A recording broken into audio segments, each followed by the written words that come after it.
And today I really wanted to talk about the different carb types and how to get the best fat loss results by manipulating your carbs. And as I get into this carbohydrate type, there's going to be a couple themes repeated here. And that I want to add on a little bit of science for you guys so that you can start to sort of understand better what you read in, blogs and listen to podcasts and stuff like that regarding carbohydrate type, and really what the whole distinction is between what is a fiber carb and then what is really a sugar/starch carb, because I think those things get kind of confused.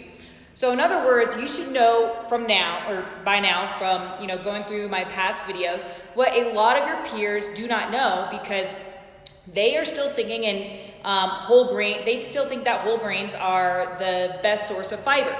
And you should know by now that without a doubt that the best source of fiber are the ones that are going to come along with the lowest amount of starch/sugar, okay? So when we say fiber, what we mean is vegetables and less sweet fruit, okay? So that's what we mean, nothing else. And then when we mean sugar, we mean sugar/starch. We mean everything else, including high fiber breads and all of that kind of stuff. So I've got a little chart here so you guys can have a little cheat sheet, okay? So, and by the way, when I say sugar, I also mean starch. A sugar is a starch, just as a starch, like a potato, is the same thing as sugar, like a gummy bear, okay? So we've got our fibers, which is going to be high veggies or veggies and low sugar fruit. And then sugar starch, which is going to be the high fiber grains, potatoes, high sugar fruit, and candy, okay? And then there's this idea of the glycemic index, or this glycemic load of food. The glycemic index is a measure of how fast a sugar from a carbohydrate source gets into the body. And then, there's this distinction between fiber-based carbohydrates and sugar/starch-based carbohydrates. And those things take care of this and makes it a whole lot simpler, because the more fiber and the less sugar you have in a carbohydrate source, the lower the glycemic index is going to be, okay? So veggies are going to be a lower GI, okay? And then also, the more water you have in a carbohydrate source, the lower the glycemic index and glycemic load will be as well, okay? So you already know what types of carbohydrates to focus on. The other thing that you may not know that we want to cover, which I don't think I have is on here, is the allergenicity of carbohydrates, okay? So this is something that nobody's really talking about, but it makes a huge difference. So there's something that goes on in our body, in our GI tract. So what I want you to think about is, think of the intestine and the intestine lining, okay? And there are these cells between the lining, these enterocytes that are digestive cells. And there are what we call gap junctions where food can be absorbed. And so we have all these little food particles in the lining of the intestine, some big and some small, okay?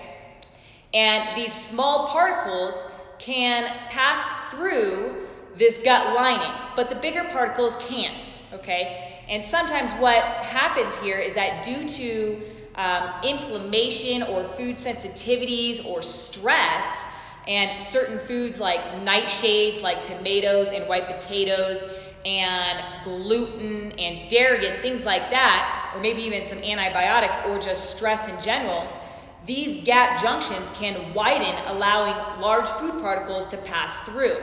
So you can actually just imagine like a fist, and when we have stress or inflammation, okay, this is a strong gut lining, and then when this gut lining is impacted by foods that are not that are sensitive to your body, that your body is sensitive to, or stress, the gut lining starts to open up and allow these food particles to pass through, which can result in autoimmune conditions. Okay, now here's the problem, is that oftentimes what can happen is these food particles can start to look very much like the protein in our joints, and when the immune system attacks these things, we start to get things like rheumatoid arthritis, and the body will start to attack itself. It can start to attack its own thyroid gland, your joints, and it results in Hashimoto's, thyroiditis, and it can look very similar to a protein on some of our nervous system. And when it attacks that, we get multiple sclerosis. So as you can see, that some of these reactions that are going on here has an awful lot to do with the immune system. Okay, and so it's really important to understand if this is happening to you, okay? Because it could be just a result of either the health of your gut, or it could be triggered by, some food that you're eating and you're just not aware of, okay? And that is going to directly impact your ability to burn fat and lose weight. And so the two most important allergenic foods that can be causes of this type of autoimmune reactions is going to be gluten-containing grains, and then dairy as well, okay? And dairy can be a big one here for a lot of people. Now, and when I say dairy, I don't mean eggs, I mean like all the milk products.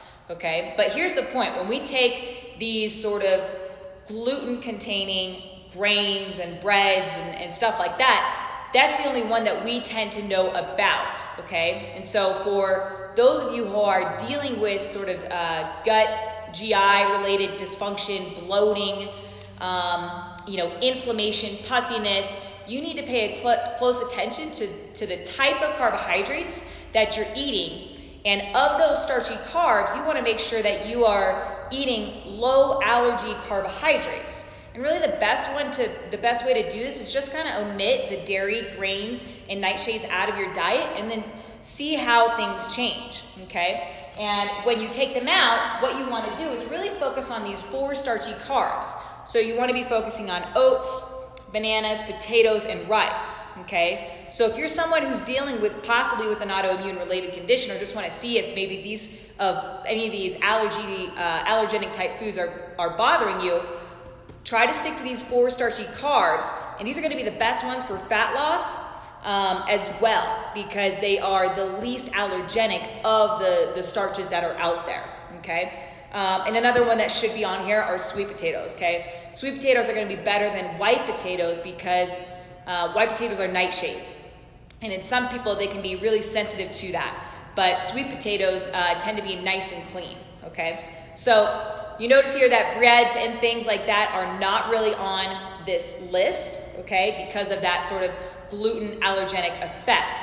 Now, that doesn't mean that they're bad, right? A lot of people are going to be like, oh, well, are they bad, for everyone? No, of course not.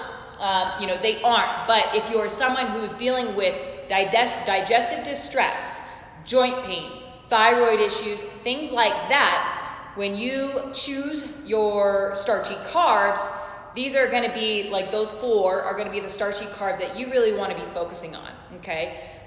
Because it's not just about the glycemic index, or the glycemic load, or the fiber content, sugar and starch content. It's how are those things affecting your immune system, okay? But it's also going to be about these potential immune-related things that go on with, the carbohydrates as well. So you need to be aware of that when you guys are choosing things, as you look into, figuring out your carbohydrate tipping point, okay?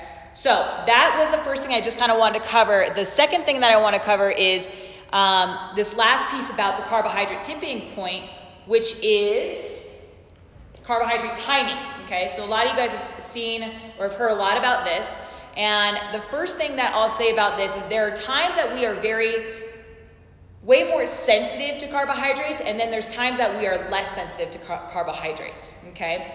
And we're gonna go through all these right now. So in other words, there are times when we are more insulin sensitive and times that we are less insulin sensitive, which means that we have the ability to take in carbs and burn it as energy versus storing it as fat. And interestingly enough, we tend to be more insulin sensitive and more carb sensitive in the morning, okay? So that's number 1. And that makes sense, right? Because we just fasted all night. Insulin levels are gonna be at the lowest, right? Are gonna be, pretty much at the lowest. So we're gonna be able to tolerate higher amounts of carbohydrates. and starchy carbs in the morning. So able to take in carbohydrates with the least risk of storing body fat. Another interesting thing is that we are very insulin sensitive, very insulin sensitive post-workout, or really after any type of movement. But post-workout especially workouts that involve contraction and resistance exercise, so lifting, high intensity, so those kind of things. So in the morning and after your workouts, you can get away with eating a lot more carbohydrates and more of the refined starchy carbohydrates, like really high carbs and maybe the sugary stuff, and have less risk of storing body fat. And then in the evening, we tend to be far more insulin resistant. So here you're going to want to decrease carbs for the most part. And I'm going to talk a little bit about exceptions to that rule, okay? So you're going to want to decrease carbohydrates at night and probably increase them post-workout and in the morning for most people, okay? This is going to be in general, but for, not for all people. So remember, it's more about what works for you and what allows you to enjoy the diet and get the best results. And the only way you really figure that out is through trial and error. So here's how this works. As you're going along, perhaps, and oftentimes people do, you're going to find that having 5 to 10 bites of carbs at each of your major meals, breakfast, lunch, and dinner, is still not delivering you the kind of fat loss results that you want. And so what you want to do is you say, okay, well, I want to experiment with this. I'm going to experiment with the timing. Maybe I already have the carb types down, and I'm going to be a detective and going to experiment with cutting carbohydrates out at dinner and just have them first thing in the morning with breakfast, and then also only after workouts. And then I'm going to stick to that with every other, every day. And I'm going to stick with the fiber-based carbs, vegetables and low-sugar fruits, proteins and fats. And that is a great way to begin this sort of process of manipulating your carbohydrates, because now what you're essentially going to do is you've moved all your carbohydrates to the places where you can uniquely use them the best. And let's say that doesn't work though. Then perhaps you may just want to start doing them post-workout, right? So not in the morning, but just post-workout. So that's one consideration. There's really no right or wrong answer to this. So some of you are already wondering, well, now what's the actual answer? There is no right or wrong answer, which is why you guys are going to hate me for this. But you have to be the detective and fool around with this and see what works for you, but through trial and error, okay? So how do you know? You do what gives you the most optimal balanced hunger, energy, and cravings, and gives you the best fat loss results. And so you're going to want to fool around with this, and I suggest you stay with one strategy for 4 days or 4 to 7 days, up to a week. See what happens, and if you see a difference within a week, you should notice, if it's working or not, based on HEC and results. Some other ways to do this, it's not just about hunger, energy, and cravings, but another great thing to do is give some insight here to your sleep as well, okay? So you can time your carbohydrates with sleep, which is where I told you about having carbohydrates at night can be beneficial for some people. So you can use carbohydrates at night if you're most hungry, okay, at night. So what research tells us is that if you tend to be the most hungry at night, then you should have all your carbohydrates in the morning. And if you tend to be most hungry in the morning, then you should consume most of your carbohydrates at night. And so that's what research is telling us, that you can really manipulate when you are hungry.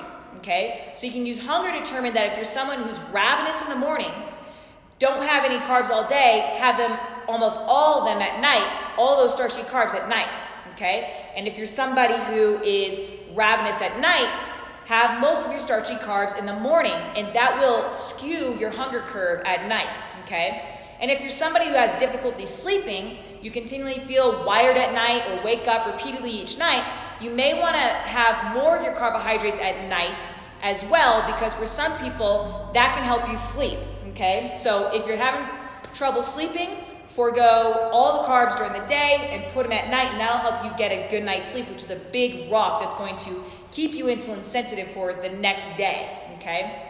So as you can tell, this stuff is really, the timing can be kind of complicated, But that's why you're gonna have to spend a good deal of time working on this. And this can take months, to figure out. And so you wanna begin to manipulate this, and figure out what works for you. And stop thinking about this as like a black and white rigid protocol, and start to think of it as like, okay, when should I have my carbohydrates, breakfast, lunch, or dinner? Start thinking about how can I manipulate my carbs around my workouts, or if I'm gonna do it in the morning, or based on my sleep patterns, or based on when I tend to be the most hungriest, okay? So that you can start to see the best results. So hopefully you guys can start to experiment with that. You could start today, or you could start on Monday, but pick something and hold on to it for about 4 to 7 days, measure your results, and then see if it's working for you, okay? If you guys want some more training on how to eat and train to get the best fat loss results, I just released my new 5-day body breakthrough guide. You guys can get a free copy of that just by clicking on the link in my bio or going to thebodybreakthrough.com, okay? Check it out, guys. It's the exact same protocol that I use and the protocol that I use for my clients. So it works, it's fun, and it keeps your love for fitness alive rather than feeling like you are always so bogged down and having to go to the gym. Instead, it changes everything around and keeps you excited to go to the gym. So check that link out, get your free copy, and we'll talk to you tomorrow. Bye.